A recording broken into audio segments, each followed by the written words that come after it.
Sony वाहिनीवरील कौन बनेगा करोडपती या प्रसिद्ध कार्यक्रमात विश्वविजेती टीम इंडिया सहभागी झाली होती। टीम इंडियाने वर्ल्ड कप जिंकल्याने हा अभिनंदनपर विशेष भाग शूट झालाय। यावेळी भारतीय संघाची उपकर्णधार स्मृती मानधनाही उपस्थित राहणार होती। मात्र वैयक्तिक आयुष्यात आलेल्या वादळामुळे स्मृती मानधनाने या विशेष भागातून माघार घेतली।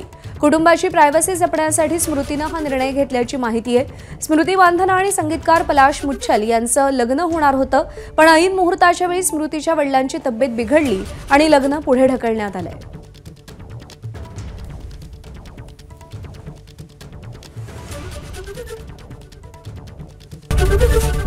एबीपी माझा, उघडा डोळे बघा नीट।